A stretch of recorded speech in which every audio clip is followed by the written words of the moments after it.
We're going to change discussion now because we're going to be on a mission this year to stop you falling victim to scammers. Criminals are coming up with ever more convincing ways to get their hands on your cash, and we want to help, basically. So I'm going to run through some of the scams that you should be on the lookout for 2024.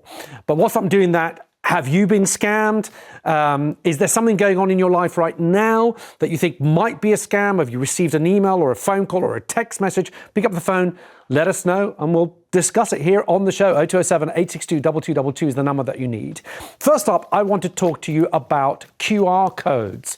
You know the QR codes? Yeah, you've seen them. Absolutely. They became very, very popular in the pandemic. They looked this sort of little black and white sort of puzzle thing. No more menus, just those. Well, exactly.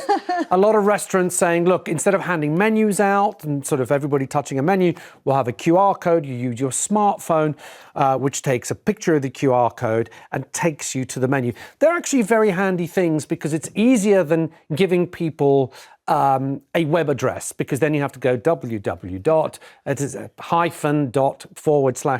So it's really easy, really practical. However, what's happening now is that scammers are putting QR code stickers over genuine QR codes and letting people scan those, which then take them to a fake website, which then steals all their details. Now, this could be happening if you are, for example, paying for parking and you have to use a QR code. This could be happening if you are even in a menu situation and using a QR code. So let's look here at a QR code that we've made. This, you can get your phones out. So look, have a go at this. This is your chance to win £10,000, says the QR code. Scan here. Now, where does it take you? Facebook. It takes you to Facebook, to the Jeremy Vine Facebook page. This is what happened when I had a look at it. So have a look at this one here. This is me using it today. There we go. I scanned it on my phone and it takes you to our Facebook page. Now, the thing about QR codes is exactly that.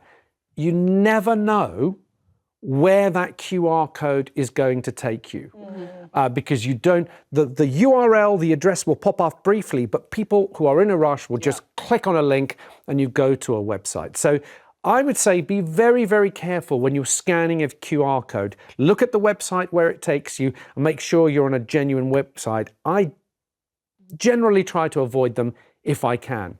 So the next one I want to talk to you about, particularly today, we've talked about Blue Monday. We've talked about the fact that it was an advertising campaign to get people to buy more holidays. Well, I'm going to talk to you about holiday scams. So it's this time of year where everyone's going out and booking holidays. So where do you do a lot of that? You're doing it online and looking at websites. Now, the problem is that scammers have become very, very good at copying websites.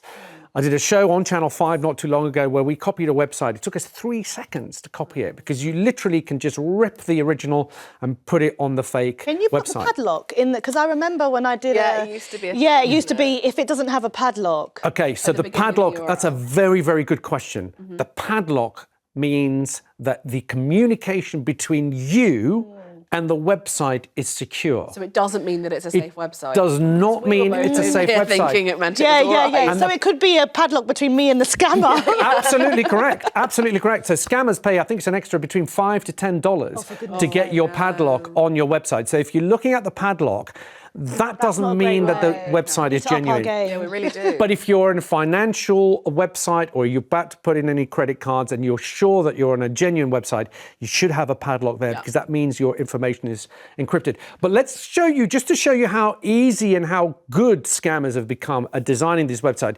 This is an Airbnb website alongside a fake one. So the one on the right, that is a genuine Airbnb website. The one on the left is the real one here, and the one on the right is the fake one. I got them the wrong way around because they look so similar. Because they can be absolutely identical, these ones. And what scammers are doing is they're literally just ripping off the design of the website and just putting it on. Now, how do you actually tell one from the other? Well, the best place and the best piece of advice I can give you is you need to look at the web address, the URL at the top. Again, the best advice really is to navigate to that website yourself. So actually physically type in the web address you want to go to, google.com, airbnb.com. Do not click it via a link in a text message or an email. Then you know that you've gone to the genuine website. Does using the Airbnb app help? Yeah, using the Airbnb apps app better. is going to be a from lot... the App Store and it's got the verification. Correct. It's going to be a lot safer. Let's take some messages. Jed on Facebook says, I just put the phone down on a company that claimed to be doing energy assessments. Tried to ring back and surprise, surprise, the number doesn't exist. Again, a nice good tip for this. If someone's called you from a number, there are several websites out there where you can stick that number. What I always do actually, because I can't remember the web addresses, stick the number that's called you with the word scam next to it into Google. And if it's a scam number, someone will have reported it and it will be out there. So just always Google those numbers. Let's take another. Ian on Facebook says, my rule is always, if it's too good to be true, then it's a scam. I remember a TV show that always ended up with, if it's too good to be true, it probably is. Because I was in it. Elaine on Facebook says, over Christmas, I ordered a dog bed for £30. It never came, but a week later, I saw in my pending transactions, there was £100 from the same firm. I phoned the bank, they gave me the £30 back and are investigating as the company no longer exists. It's Yeah, go on. No, I think listening to Dean Dunham, I know you had him, Dunham, you had him here. He's always got me in the habit of, and I know it's not the best habit, however, if you do use your credit card online, you can get that money back far easier than if you use your debit card. And PayPal is also pretty good, I find. PayPal's really good. And then it's not on credit. If you're scammed, you can get the money back. Always try and use a credit card when doing online purchases, no matter how big or small. And sometimes people don't know this, but you can put if it's a large amount and you think, I don't want to put all of that on my credit card, as long as you put at least £100, that will give you the protection that a credit card will give you on the whole give you the whole amount. Yeah. Because you've paid it on the credit card. Let's take a call. Stephen's got in touch from Midlands. It's a bit general. Stephen, Stephen, welcome to the show. What would you like to say? Morning. I was telling your colleague, I got scammed on Friday of last week. I'm from Pattingham, by the way, near Wolverhampton. Right. And I had a call from, allegedly from Geneva, to get me interested in buying stocks and shares through this particular company. And they asked me for my debit card, as it was. And I gave them a deposit of £200. And they, in front of me on a very sophisticated graph with stocks and shares and so on, invested the money in 3 different stocks. I immediately, therefore, smelt the rat, albeit too late. And I contacted my bank and they blocked the transaction. But because I didn't have my bank, I said I didn't have my bank statement to hand, because they wanted to check for quotes, money laundering and my address. But of course, the bank statement also has my bank account details on. I said no, and they said, well, we'll ring you back on Monday at 9 o'clock. They phoned me at 10 to 9 this morning. I blocked the call. I had 6 subsequent telephone calls to from different numbers, which I blocked also. And they haven't been back to me since. And my bank's been alerted to it. So that's the current situation. Well, Stephen, you've done the right things, which is, recognise it. Look, anybody can be taken in. These people are very, very good at what they do. And their cold calling techniques are very, very forceful. These people have got a script that they follow.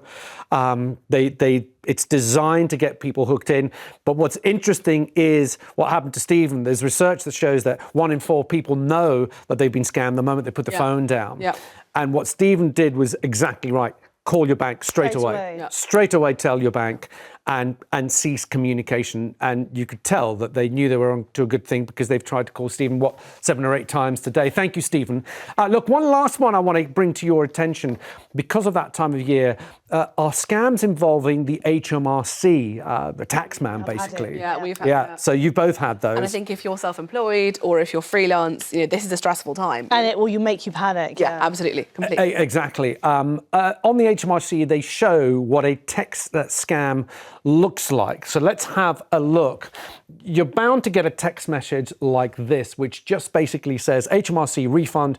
You have an outstanding tax refund of, well, in this case, £276.74 from 2020 to 2021. Lucky you. You're thinking, follow the instructions to claim your refund. Now, look at the address. It's got the HTTPS, which that means that it will have a little padlock, gov-tax.refundpr.com.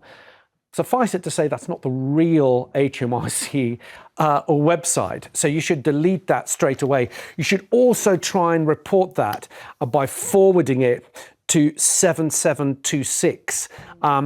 Just take that message, hit forward on your phone. 7726 is the number. It spells spam on your phone, and just forward it straight there. And what happens is that goes to the authorities and they'll trace that text message and also, more importantly, shut down that URL that's in the text message. Let's take another call. Carmen's got in touch from Staffordshire. Carmen, good afternoon. What would you like to say?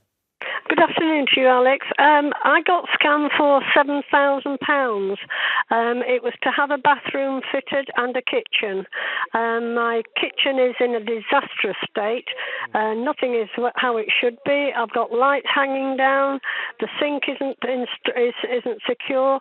They took the tiles up off the floor. I'm walking on bare concrete. The electrics are hanging down from the ceiling. The windows are left in a sorry state. Light fittings not completed. Handles on the cupboards are upside down. Okay, so Carmen, what's happened to the people you've paid this money to? Have they disappeared? Tried to get hold of them, and it just goes to voicemail. The address we were given doesn't carry out, so I haven't a clue where he is, and I'm unsure of his name. I've taken photographs down to the town that he's supposed to be from, which is Rugeley, West Midlands. Carmen, have you notified your bank? Yeah, I notified the bank. Because I'd done it stupidly as a bank transfer, there were 2 banks involved, NatWest and Nationwide. Okay. And because it was done as bank transfers, I don't really have a leg to stand on. Carmen, have you gone to the police? Tried the police to begin with, and they really weren't interested. Okay, Carmen, my advice to you is to go back to the police and get them to be interested, because it feels like, well, it looks like you've been scammed by someone and they really should be on that. I'm sorry we're short on time, but Carmen, thanks for letting us know. Thanks for getting in touch. Look, it's easy for everybody to fall for all sorts of scams. This is what you need to do. If you think you've been a victim from a scam, immediately pick up your mobile phone and dial 159 from any mobile phone. It doesn't matter which phone provider you are with. What you're going to be faced with is a multiple choice menu, which is going to put you through to the fraud department of your bank. So a voice will come on and say, do you bank with, and they'll say, NatWest, press 1, Barclays, press 2. So immediately, the sooner you can act to star 159 from your mobile phone, get through to your fraud department, the sooner you can act, the more chances you have of stopping the scam right there and then, and also getting your money back if they can trace it. But look, we're going to be doing more on this on scams throughout the show. So do keep them coming in. You can email me, Alexis Conran at channel5